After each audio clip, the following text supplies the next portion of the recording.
figures from the Food and Agriculture Organization of the United Nations shows that agriculture is the largest sector of the Nigerian economy and employs 2/3 of the entire labor force. The World Bank put it at 36.55% for 2017. Nigeria is the largest producer of cassava in the world, with about 50 million metric tons annually from a cultivated area of about 3.7 million. Yet, the sector has a long list of hurdles, mitigating it from taking its shine in the world. The agriculture sector is our focus on this episode of Big Story. You're welcome. I'm Ini John Mekwa.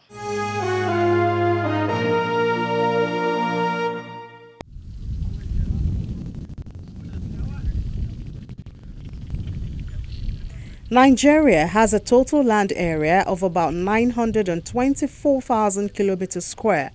Of this, the World Bank says that 77.74% is good for agriculture.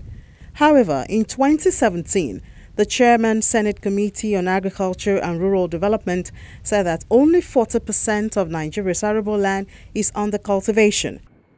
This does not mean that the government has not been making efforts in improving the situation in the area of production of crops, which are most suitable for the Nigerian climate and soil. Such crops as rice, beans, cassava, cocoa beans, groundnuts, kola nuts, maize, yams, and others have been receiving attention.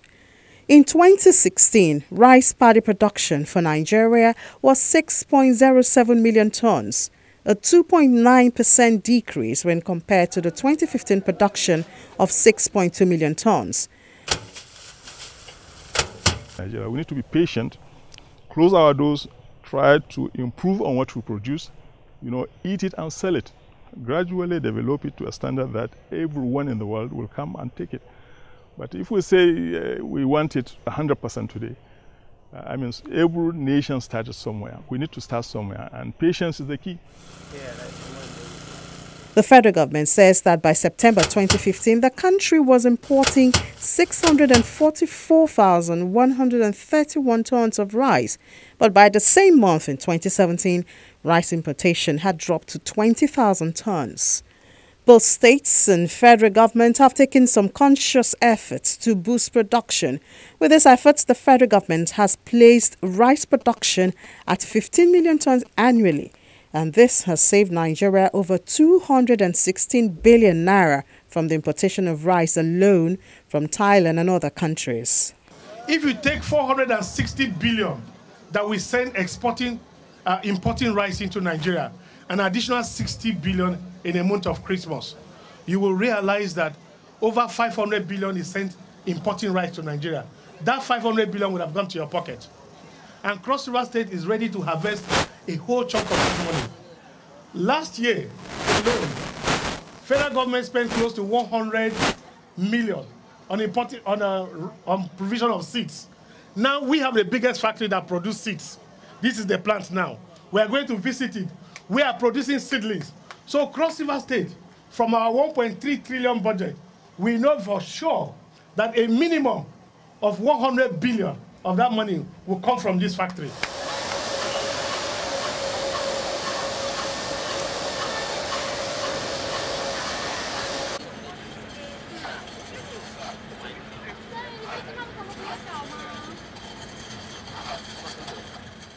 Yam has also been of interest to the government, a crop which the United Nations Food and Agricultural Organization says Nigeria accounts for 61% of the world's total output.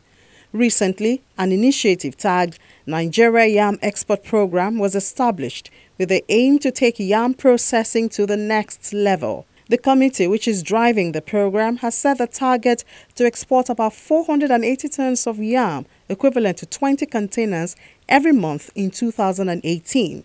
The program, which began impressively on the 29th of June 2017 with the export of 72 tons of yam to Europe and the United States of America, seems to have gone quiet. The federal government's thinker team, led by Professor Simon Itwange, came to your state and requested if you have what it takes to join this yam export stuff. We did. I was there in Lagos when the yams were put in containers. The yams were properly packaged in specialized, in customized cartons. What we had later was that some people just started exporting without passing through the screening process. And that was what was giving massive media outrage. It wasn't the 2 containers that were exported, that were packaged at the, I forgot the name of that port in Lagos. It wasn't those 2 containers that were packaged properly that had the complaint. It was second, the follow-up, but not by a coordinated mechanism. You see, people want to cut corners. People want to cut corners to make money. But in one of those exports, unfortunately, some of those yams got rotten, but not the one that was done at the first instance by the federal government, no. In 2016, maize production for Nigeria was 10.4 million tons, though Nigerian maize production fluctuated substantially in recent years. It tended to increase through 1967 to 2016 period, ending at 10.4 million tons. The implication of this is that the production of protein in the country has suffered a setback. I've been in this business for over 15 years. And the business for now is not that attractive.